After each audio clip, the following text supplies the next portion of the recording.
మాజీ ఎమ్మెల్సీ కల్వకుంట్ల కేసీఆర్ గారి కుమార్తె అయినటువంటి కవిత గారు ఎప్పుడో 4 నెలల క్రితము తన రాజీనామాను ఆమోదించండి అని చెప్పేసి మండలికి లేఖ రాస్తే మరి 4-5 నెలల నుండి రాజీనామాను ఆమోదించేంత టైం కూడా మండలికి లేదా అనేది నేను ఇక్కడ మండలిని అడుగుతున్నానండి, ప్రభుత్వాన్ని క్వశ్చన్ చేస్తున్నాను.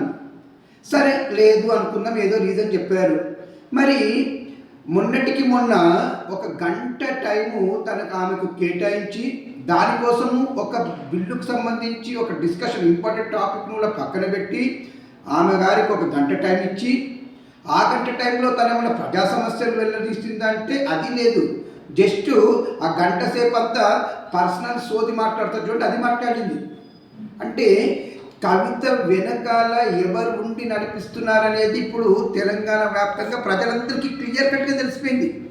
ఏది ఏమైనా కవిత వెనకాల ఉన్నది కాంగ్రెస్తో పాటు బీజేపీ పార్టీ అనేది కూడా స్పష్టమవుతుంది. మరి నీకు కవిత గారికి నేను ఒక క్వశ్చన్ చేయదలుచుకున్నాను. అసలు నీకు తెలంగాణలో గుర్తింపు వచ్చిందంటేనే కేసీఆర్ కుమార్తె అని, అంతే తప్పించి నీకు నువ్వుగా గొప్పగా ఫీల్ అవ్వక తల్లి. అసలు కేసీఆర్ గారే లేకపోతే అసలు నేను ఎవరు దేకేవాడు కూడా కాదు. నీకు నువ్వుగా ఒక బిల్డప్గా చాలా చేస్తున్నావు తప్పించి ఒక్కసారిగా నిన్ను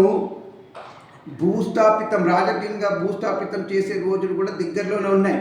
నీ స్వార్థం కోసము బీఆర్ఎస్ పైన మరియు కేసీఆర్ గారి పైన అడ్డగోలు ఆరోపణలు చేస్తే మాత్రం ఏ ఒక్క బీఆర్ఎస్ కార్యకర్త ఊడుకోడు. నీకు గట్టిగానే బుద్ధి చెప్తామని చెప్పేసి నేను చెప్తున్నాను. కవిత గారి వెనకాల ఎవరైతే ఉన్నారని చెప్పానో కాంగ్రెస్ బీజేపీ పార్టీలు, దీనిపైన మీ అభిప్రాయాన్ని నాకు కామెంట్ రూపంలో తెలియచేయండి. ఇట్లు దినేష్ గంగసాని.